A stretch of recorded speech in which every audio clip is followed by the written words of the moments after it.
Hello friends, welcome back to my channel inspire with Geetha. So ఈరోజు నేను ఏం చేస్తున్నానంటే మీకు బెస్ట్ బ్యూటీ టిప్ అనేది మీకు చెప్తానండి. మీరు ఎటువంటి ఫేషియల్ 2000 ఇచ్చి చేసుకున్నా కూడా ఇంత రిజల్ట్ అయితే రాదు. ఇది నా ఓన్ ఎక్స్పీరియన్స్ అండి. సో డెఫినెట్లీ మీరు ఇన్స్టెంట్గా ఫెయిర్గా అవ్వాలి అంటే ఈ టిప్ అయితే యూజ్ చేయండి ఫ్రెండ్స్. ఏం లేదండి, షుగర్ అండ్ కాఫీ పౌడర్ మన ఇంట్లో డెఫినెట్లీ ఉంటుంది అందరి ఇంట్లో. సో హాఫ్ టీ స్పూన్ వరకు కాఫీ పౌడర్, అలాగే పావు టీ స్పూన్ షుగర్ వేసి ఒక 2 to 3 డ్రాప్స్ వాటర్ లేదా పాలు ఉంటాయి కదా, పాలు వేసి మంచిగా మిక్స్ చేసి మీ ఫేస్కి అండ్ నెక్కి కూడా అప్లై చేసుకోండి. మంచిగా స్క్రబ్ చేసుకోండి అప్వర్డ్ డైరెక్షన్లో. సో అది ప్యాచ్ అనేది ఒకసారి డ్రై అయిపోయిన తర్వాత నార్మల్ కూల్ వాటర్తో మీరు అనేది ఫేస్ వాష్ చేసుకోండి. మీకు 100% రిజల్ట్స్ అనేవి ఉంటుందండి. డెఫినెట్లీ ట్రై చేసి మీకు ఎలా అనిపించింది రిజల్ట్ అనేది నాతో కంపల్సరీ షేర్ చేసుకోండి. అండ్ ఇదైతే నేను జియో మార్ట్ ఉంది కదండి, ఆన్లైన్లో యాప్ అనేది. సో నేనైతే కొన్ని గ్రోసరీస్ అండ్ అలాగే నా డైట్కి సంబంధించిన కొన్ని నట్స్ అండ్ సీడ్స్ అయితే నేను ఆర్డర్ చేసుకున్నాను. సో ఇంట్రెస్ట్ ఉంటే ఈ బ్లాగ్ లాస్ట్ వరకు చూడండి.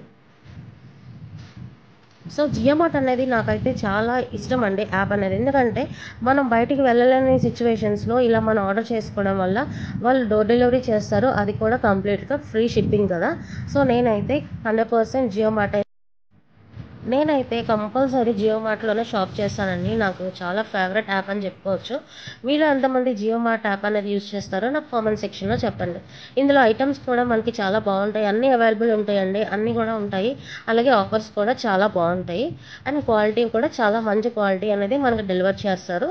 సో తెలియకపోతే ఎవరైనా జియో మార్ట్ యాప్లో ఇప్పుడే షాప్ చేసుకోండి. సో నేనైతే కొన్ని గ్రోసరీస్ అనేవి ఆర్డర్ చేసుకున్నాను. సో అలానే నేను నైట్ డిన్నర్కి ఏం వండుకున్నాను అనేది కూడా మీకు చూపిస్తాను. బిఫోర్ దట్ నేనైతే కొంచెం కిచెన్ అంతా మెస్సీగా ఉందని చెప్పేసి నేను మంచిగా నీట్గా క్లీన్ చేసుకున్నానండి. సో నాకు కొంచెం ఆర్గనైజ్డ్గా అలా ఉంటేనే నచ్చుతుంది. నాకు ఎక్కువ కిచెన్ ఫ్లోర్ అనేది ఎక్కువగా మెస్సీగా లేకపోతే ఎక్కువ పెట్టుకుంటే సామాన్లు నాకు పెద్దగా నచ్చదు. సో సింపుల్గా ఎప్పుడు చూసినా అట్లా నీట్గానే ఉండాలని నాకైతే అనిపిస్తుంది. సో మీలో ఎంతమందికి కిచెన్ సర్దుకోవడం అంటే, కిచెన్ క్లీనింగ్ అంటే ఇష్టం నాకు కామెంట్ చేయండి. నేనైతే నైట్కి డిన్నర్కి నేను ఇలా స్మోకీ గ్రిల్డ్ ఫిష్ అనేది నేను ప్రిపేర్ చేసుకున్నాను. ఈ వీడియో మీకు కావాలి అనుకుంటే డిస్క్రిప్షన్లో లింక్ ఇస్తాను. Thank you friends, keep watching.